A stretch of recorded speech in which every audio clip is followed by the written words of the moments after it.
Hello नमस्कार, मैं रतन सिंह पायल आप सभी लोगों का इस चैनल पर हार्दिक स्वागत करता हूं। आज का जो अपना वीडियो होगा दर्पण को कंप्लीट करने के लिए होगा। इससे पहले वाले वीडियो के अंदर अपन ने समतल और उत्तल दर्पण कंप्लीट कर लिया था। उसमें जो समस्या आती है कि प्रतिबिंब कैसा बनेगा, कहाँ बनेगा, वो समस्या आ सकती है। उसके लिए केवल आप थोड़ा रटने वाली बात है वो सीखो तो ऐसे सीख सकते हो कि समतल और एक लिखा था उत्तल, उत्तल यानी कॉन्वेक्स। ठीक बात है ना। समतल दर्पण के लिए प्रतिबिंब अपन ने प्राप्त किया था आभासी। ठीक बात है ना। और इसका भी प्रतिबिंब कैसा प्राप्त किया था अपन ने, आभासी प्रतिबिंब प्राप्त किया था।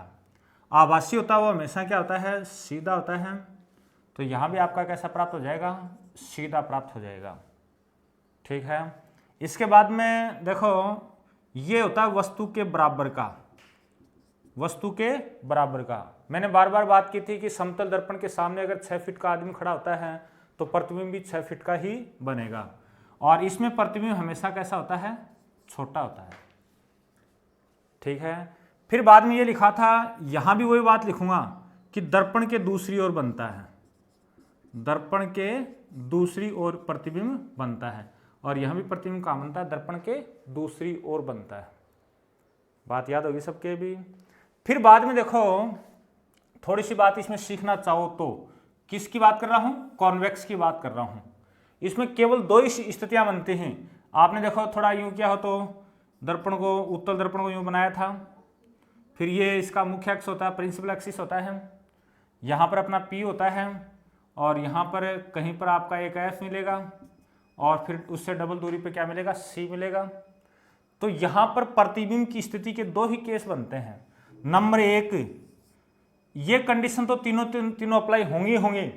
नंबर एक आप ये बोल सकते हो कि अगर वस्तु अनंत पर है, कहां पर है, वस्तु अनंत पर है, तो प्रतिबिंब आपका बन जाएगा F पर।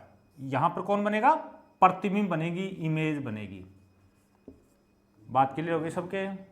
इसके बाद में केस नंबर 2, आपकी वस्तु है वो अनंत व दर्पण के बीच में है, अनंत व दर्पण के बीच में है, तो आप बोलोगे F व P के मध्य बनेगा, यानी यहां बनेगा। तो ये थोड़ा सा मैंने पीछे का रिवाइज कर दिया।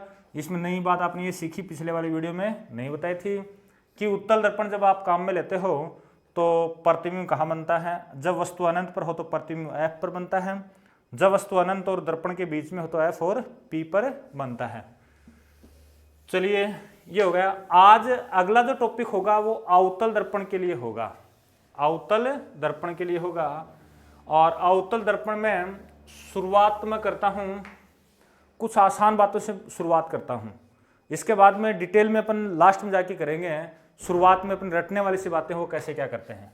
तो आगे अपन ने लिखा अवतल दर्पण या फिर कॉनकेव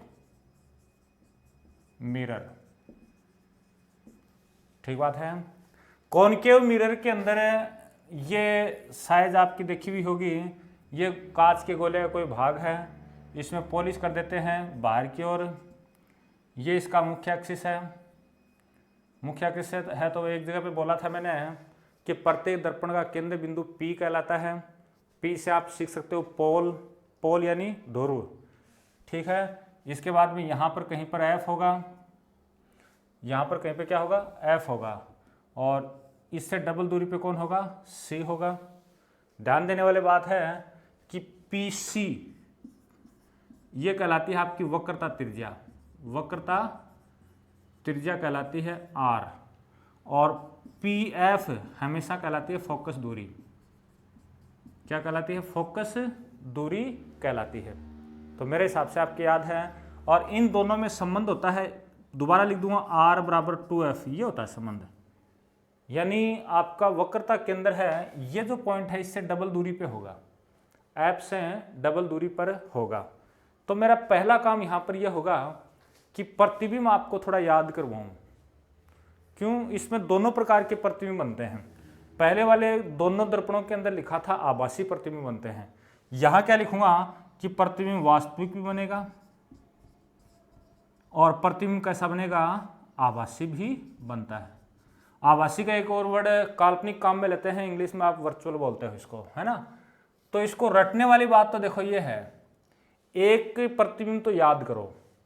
याद करने के लिए पहला तरीका है कि अनंत से आने वाली प्रकाश की किरणें हमेशा समांतर आती हैं। तो देखो ये अनंत से आ रही हैं, ये अनंत से आने वाली प्रकाश की किरणें इससे परावर्तित होकर कहां पर जाकर केंद्रित होती हैं, एफ पर। कहां पर मिलती हैं, एफ पर जाकर मिलती हैं। तो देखो यहां पर ये किरणें वास्तव में मिली हैं। जब प्रकाश की किरणें वास्तव में मिलती हैं तो प्रतिबिंब आपका प्राप्त होता है, वास्तविक प्राप्त होता है। कैसा प्राप्त हुआ, वास्तविक। प्रकाश की किरणें कहां से आई, अनंत से आ रही हैं। अनंत से आई तो प्रतिबिंब कहां बना, आपका एफ पर बन गया है। ठीक है ना। तो आपने क्या सीखा नंबर 1 में, देखो रफ काम कर रहा हूं एक बार, लेकिन याद करने के लिए इंपॉर्टेंट है। जब आपने वस्तु को अनंत पर रखा तो प्रतिबिंब आपका क्या बन गया, एफ पर। दिखाई दे रहा है साफ साफ। वहां प्रकाश की किरणें वास्तव में मिलती है नहीं मिलती, वास्तव में मिल रही हैं। वास्तव में मिल रही तो प्रतिबिंब कैसा बनेगा, वास्तविक बनेगा। और वास्तविक होता है वो कैसा होता है, उल्टा होता है। यहां पर आपको एक बिंदु सी दिखाई दे रही है, तो ये बहुत ही छोटा यानी बिंदु जैसा, कैसा प्राप्त होता है, बिंदु जैसा प्राप्त होता है। बात याद हुई सबके।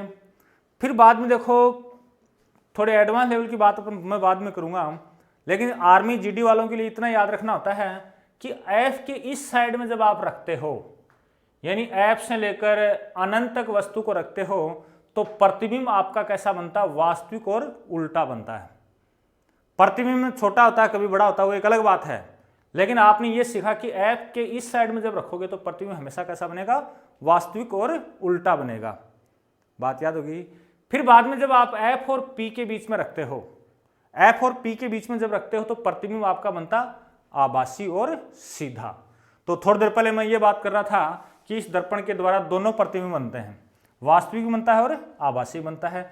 आपने क्या सीखा, एफ के इस साइड में यानी एफ से अनंत तक जब रखते हो तो प्रतिबिंब वास्तविक और उल्टा, एफ और पी के बीच में रखते हो तो प्रतिबिंब कैसा बनता है, आभासी और सीधा। बात याद होगी। अब देखो इनको थोड़ा सा तरीके से थोड़ी 1 मिनट रुक के लिखूंगा, 2 बात और लिखता हूं। यह दर्पण आपको साफ साफ दिखाई दे रहा है कि प्रकाश को केंद्रित कर रहा है,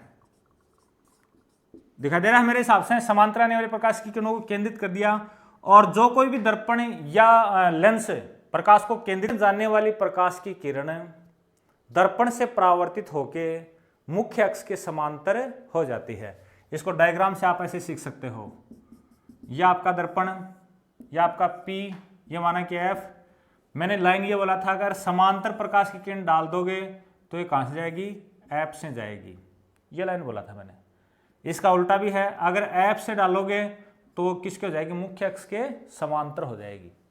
तो अगर आपको प्रतिबिंब बनाना सीखना है तो नियम नंबर 1 तो ये याद रखो, 1 बोल दो या 2 बोल दो इनको, कि मुख्य अक्ष के समांतर डाली गई प्रकाश की किरण फोकस से जाती है, फोकस से जाने वाली प्रकाश की किरण मुख्य अक्ष के समांतर हो जाती है। एक तो ये याद रखोगे। एक फिर ये याद रखोगे कि आप P पर प्रकाश की किरण डाल दोगे तो वो परावर्तन के नियम के अकॉर्डिंग समान कोण बनाते हुए, जैसे ये कोण थीटा है तो ये कोण भी क्या हो जाएगा, थीटा हो जाएगा, समान कोण बनाते हुए परावर्तित हो जाती है। परावर्तन के नियमों की पालना होती है, ठीक है ना, सभी जगह पे होती है। यहां भी आपका कोण क्या हो जाएगा, समान हो जाएगा। फिर एक नियम नंबर 3, ये दो नंबर बता दिया।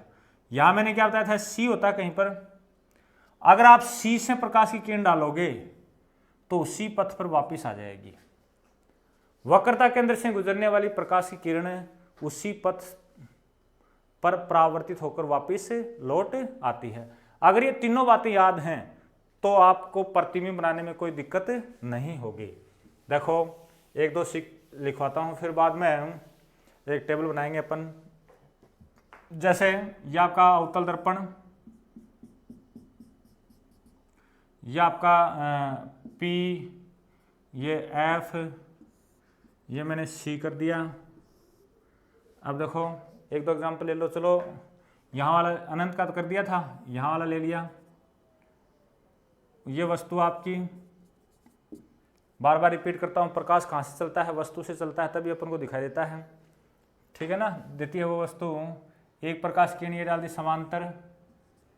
नियम क्या बताया था, नियम ये बताया था कि समांतर डाली गई प्रकाश की किरणें फोकस से गुजरती है, तो ये गुजार दी, कोई दिक्कत नहीं है, थोड़ा टेढ़ा होगा, कोई खास बात नहीं है ना।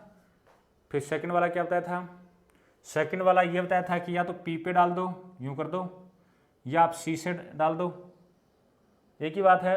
मैं 2 लाइन खींचूंगा तो मैंने डाल दिया पी पर, ये मैंने डाल दिया पी पर। यहां से परावर्तित प्रकाश की किरणें उतना ही कोण बनाते हुए ये बराबर होना चाहिए, है ना, ये कोण थीटा तो ये कोण भी थीटा। यहां पर दोनों प्रकाश की किरणें मिल गई हैं तो ये आपका प्रतिबिंब बन गया। क्या बन गया, प्रतिबिंब बन गया। यानी जब आप सी और अनंत के बीच में रखते हो तो प्रतिबिंब देखो छोटा भी है, वास्तविक और उल्टा भी है। वास्तविक तो कैसे पता चला कि ये दोनों किरणें वास्तव में मिल रही हैं, तो वास्तविक हो गया है, ठीक है ना। अच्छा, फिर बाद में उल्टा का कैसे पता चला, ये आपकी यूं खड़ी है और ये आपकी क्या हो गई, नीचे की ओर हो गया, तो उल्टा। फिर बाद में ये देखो इतना बड़ा है और ये थोड़ा छोटा है, मालूम पड़ रहा है। एक एग्जाम्पल और लेते हैं, चलो सी पर, इसी को सी के लिए कर देता हूं, चलो दोबारा बनाएंगे सी वाला। तो देखो ये तो आपका दर्पण और पी एफ, ये लिखा सी, यहां रख देता हूं वस्तु को। चलो बनाओ प्रतिबिंब, समांतर प्रकाश की किरण डाल दी, कहां से जाएगी, एफ से जाएगी, ये एफ से गई। आगे वाला नियम नंबर 2, पी पे डालूं तो ये पी पे डाल दिया, उतने ही कोण से परावर्तित हो जाएगी, तो ये उतने कोण से परावर्तित होगी, तो ये थीटा ये है और ये भी क्या है, थीटा है। ये आपका प्रतिबिंब बन गया, यहीं पर लगभग सेम है, ये थोड़ा बनाने से थोड़ा हो जाता है ना। तो आपको साफ साफ दिखाई दे रहा है कि सी पर प्रकाश की वस्तु को रखोगे तो प्रतिबिंब भी कहाँ बनेगा, सी पर ही बनेगा। सी का नाम क्या है, वक्रता केंद्र, सेंटर ऑफ कर्वेचर। इसके बाद में ये प्रकाश किरणें वास्तव में मिल रही हैं तो प्रतिबिंब वास्तविक हो गया, उल्टा हो गया, जो आपको दिखाई दे रहा है। अब देखो मेरी बात सुनो, एग्जाम टाइम में ये सारी बात याद नहीं हो सकती, ये डायग्राम आप बनाना चाहो तो बन भी जाएगा, कोई खास बात नहीं। वैसे तो मैंने याद ऐसे करवाया था, याद हो तो मैंने ये बताया था कि ये P है, ये आपका F है, ये आपका क्या C है, ये इधर आपका अनंत मान लो। मैंने ये बताया था जब वस्तु को लेकर आप इधर जाओगे तो प्रतिबिंब आपका इधर आ जाएगा, याद किया था ना। जब वस्तु को आपने यहां रखा तो प्रतिबिंब आपका बना था F पर। फिर वस्तु को आपने कहां रखा, अनंत व C के बीच में रखा, तो प्रतिबिंब आपको बना था F व C के बीच में। फिर बाद में वस्तु को आपने C पर रखा तो प्रतिबिंब भी C पर बना था। फिर बाद में आपने वस्तु को कहां रखा, C और F के बीच में रखा, आपने C और F के बीच में रखा, तो आपका प्रतिबिंब भी किधर बन गया था, C और अनंत के बीच में बन गया था। जब वस्तु को आप F पे रखते हो तो प्रतिबिंब कहां बन जाएगा, आपका अनंत पर बन जाएगा। ठीक बात नहीं, ये याद करने का तरीका, वस्तु इधर, प्रतिबिंब इधर। बात आती है इन दो की, इन दो के बीच में जब रखते हो आप, जैसे यहां रखा, थोड़ा सा एक डायग्राम बना देता हूं, है ना। जब वस्तु को आप F व P के बीच में रखते हो, ये तो आपका दर्पण और ये आपका P है, ये आपका F है और ये आपका C है। वस्तु को मैंने रख दिया यहां पर। चलो प्रतिबिंब बनाओ, ये समांतर प्रकाश की किरण डाल दी, परावर्तित होगी कहाँ जाएगी, F से जाएगी, टेढ़ा हो गया थोड़ा सा लेकिन हो जाएगा सही। फिर बाद में आगे क्या करूँ, आगे मैं करूँगा कि इस P पे डाल दिया और ये प्रकाश किरण जाएगी, यूं जाएगी। देखो थोड़ा सा गौर करो तो ये आगे से चौड़ी हो रही है, तो ये प्रकाश किरणें आगे कभी नहीं मिल सकती। इन दोनों प्रकाश की किरणों को मिलाने के लिए आपको क्या करना पड़ेगा, पीछे बढ़ाना पड़ेगा, पीछे बढ़ाना पड़ेगा। अब देखो मुख्य बात यह है कि ये दोनों प्रकाश किरणें वास्तव में कभी नहीं मिल सकती, कभी नहीं मिल सकती, तो प्रतिबिंब वास्तविक कभी नहीं होगा।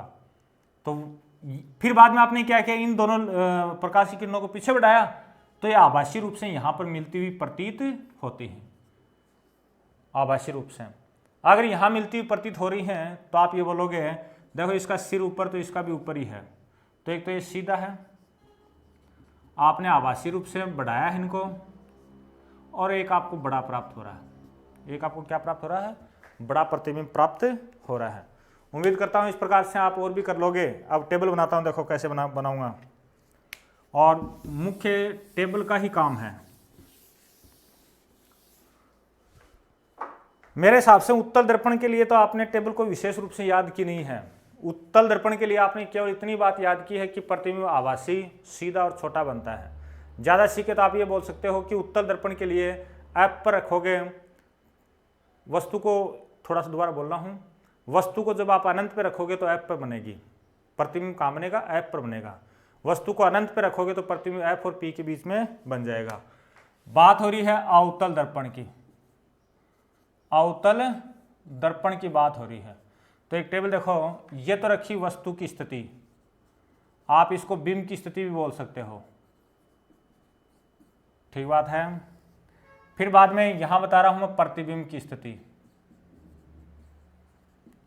अगर मेरे थोड़ी देर पहले वाली बात ठीक से सीखिए तो आपको याद है वो।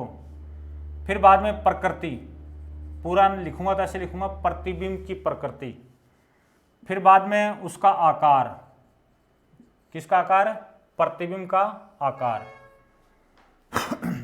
अब देखो इससे आगे देखो वस्तु की स्थिति, थोड़ा याद हो तो मैंने ये बताया था यूं चलूंगा, तो आपने पहले बताया था अनंत पे रखो इसको, वस्तु को कहां पे रखो? अनंत पे। प्रतिबिंब आपका कहां बन रहा था? याद हो तो एफ पर। प्रतिबिंब कहां बन रहा था? एफ पर बन रहा था। प्रकृति कैसी थी? प्रकृति आप बताओगे वास्तविक व उल्टा। आकार कैसा था? बिंदु जैसा आकार, या आप ये बोल सकते हो कि बहुत ही छोटा। इसके बाद में मैंने वहां पर क्या सिखाया था आपको याद हो तो? थोड़ा रफ काम कर रहा हूं इधर। यह आपका दर्पण था उस टाइम में, ये एफ है, ये सी है, यहाँ पर अनंत है, यहाँ वाला बता दिया। इसके बाद में अनंत और सी के बीच में यहाँ रखूँगा। पहले वाला प्रतिबिंब यहाँ बन गया था, दूसरे वाला यहाँ पर, तीसरे वाला यहाँ पर, तीसरे वाला सी पर, चौथे वाला यहाँ पर और पांचवें वाला यहाँ पर। देखता हूँ आपने कैसे याद किया है। नंबर 2 आप कहाँ रखोगे? अनंत व सी के मध्य। सी यहाँ पर है, वक्रता के अंदर है। प्रतिबिंब आपका कहाँ बनेगा? वहां से देखोगे एफ व सी के बीच में। और कैसा बनेगा? वास्तविक को उल्टा। ये बिंदु जैसा, यानी बहुत ही छोटा नहीं बनेगा लेकिन छोटा बनेगा। ये भी याद हो गया। इसके बाद में तीसरा मैंने बताया था सी पर, तो प्रतिबिंब की स्थिति भी कहाँ होगी? सी पर ही होगी, सबसे इंपॉर्टेंट है। इसके बाद में कैसा बनेगा? वास्तविक को उल्टा। थोड़ा गौर करो उस साइड में, वास्तविक को उल्टा। और जब सी पर जब लिखते हैं तो बराबर का बनता है। कैसा बनता है? वस्तु के बराबर का बनता है। नंबर 4 में फिर लिखूंगा, देखो उस साइड में और बढ़ो, सी व एफ के मध्य। सी व एफ के मध्य, तो आपका कहाँ बन जाएगा? सी से उधर, सी व अनंत के बीच में, अनंत के मध्य बनेगा ये भी ठीक है। वास्तविक और उल्टा बनेगा और बड़ा बनेगा, ये भी याद हो गया। इसके बाद में नंबर 5 आप कहाँ रखोगे? एफ पर। एफ पर रखोगे तो अनंत पर, अनंत पर भी वास्तविक और उल्टा और बहुत बड़ा बनेगा, बहुत बड़ा बनेगा। ये भी याद हो गया सबके? मेरे हिसाब से याद हो गया सबके, है ना। इसके बाद में नंबर 6 के अंदर अपन बात करेंगे एफ व पी के मध्य। तो आप बताओगे दर्पण के दूसरी ओर,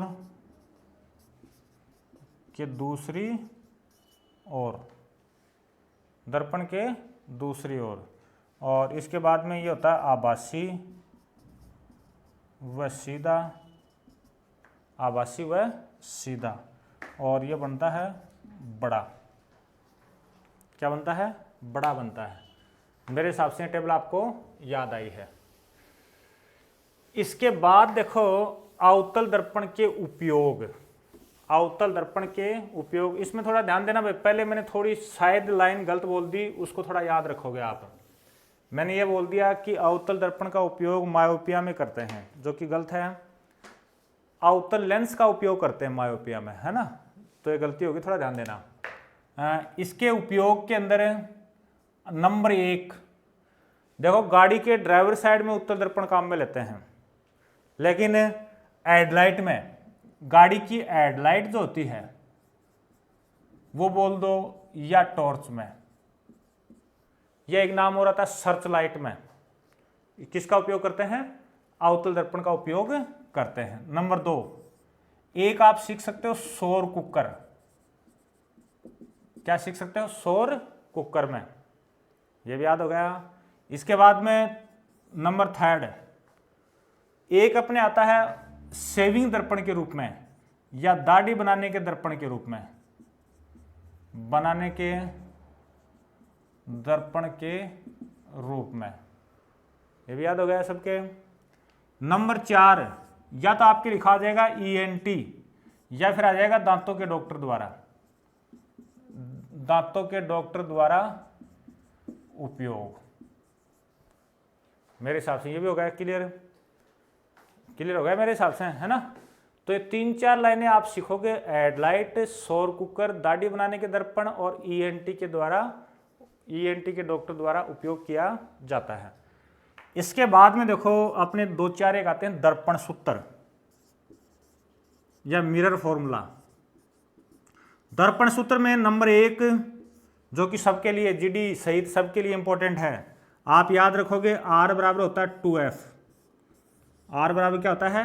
2F।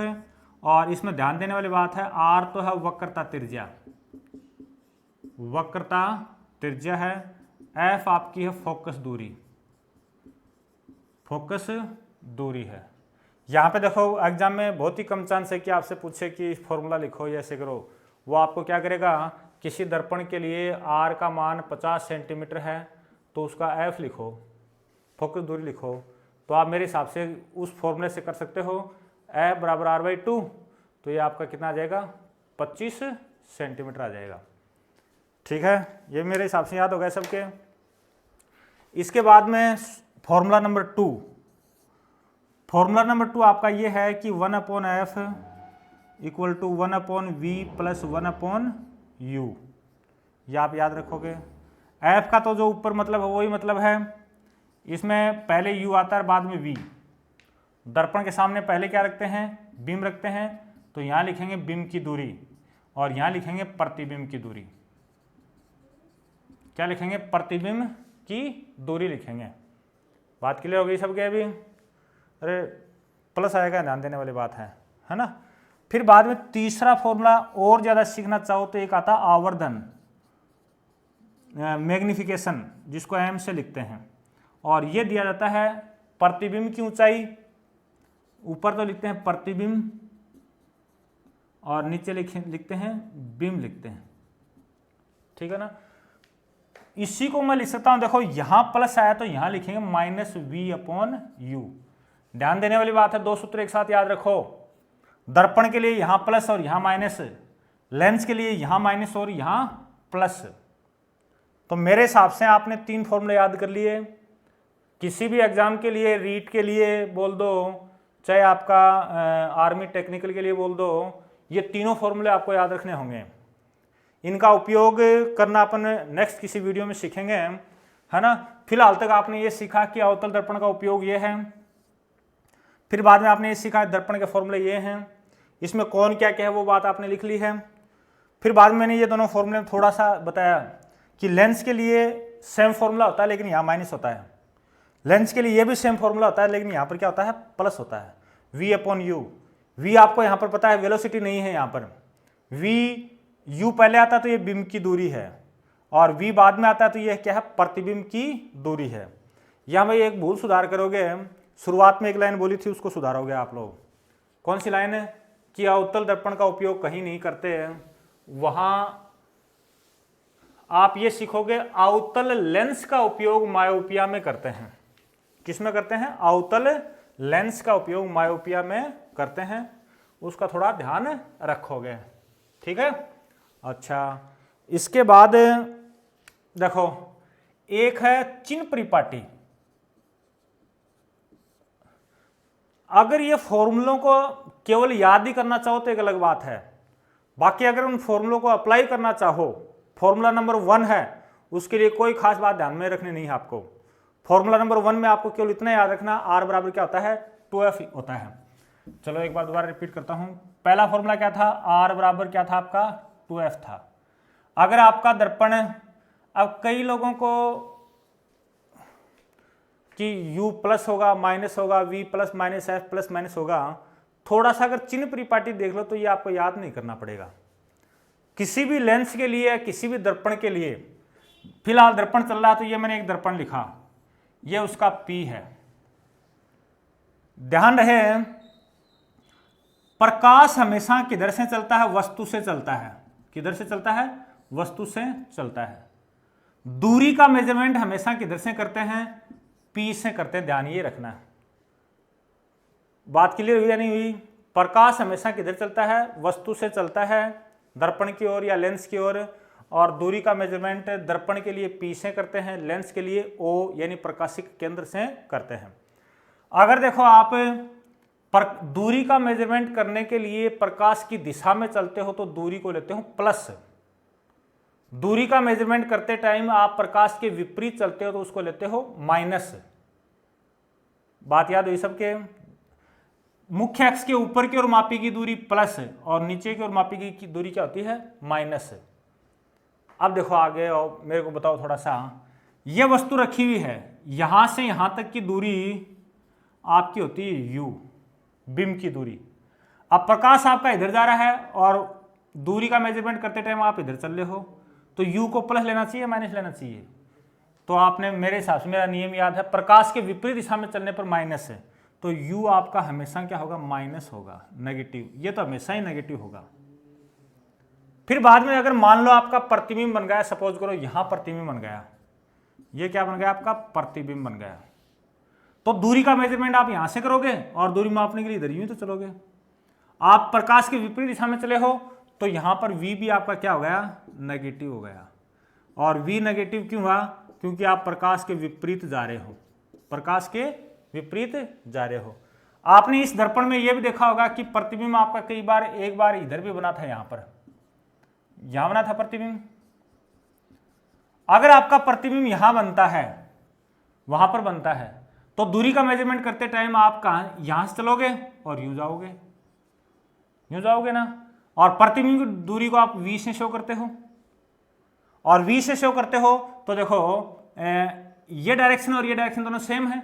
जब सेम डायरेक्शन होती है तो अपन क्या लेते हैं? प्लस लेते हैं, यानी v आपका पॉजिटिव होगा। कब होगा?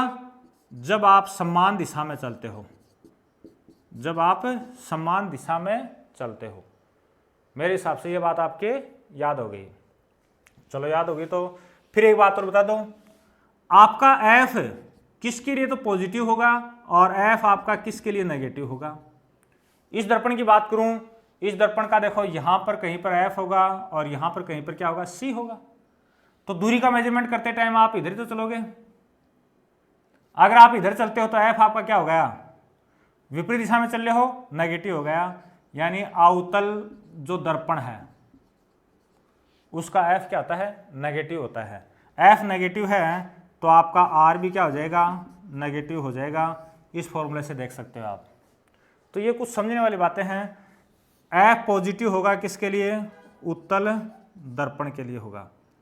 ये बात भी आपको याद होगी। तो देखो इस पर कुछ न्यूमेरिकल अपन नेक्स्ट किसी वीडियो में करते हैं। आज इन बातों को सीखोगे। अगर कोई बात आपको यूँ गड़बड़ लगे, समझ नहीं आ रही है, तो आप कमेंट के द्वारा बता सकते हो। बहुत बहुत धन्यवाद।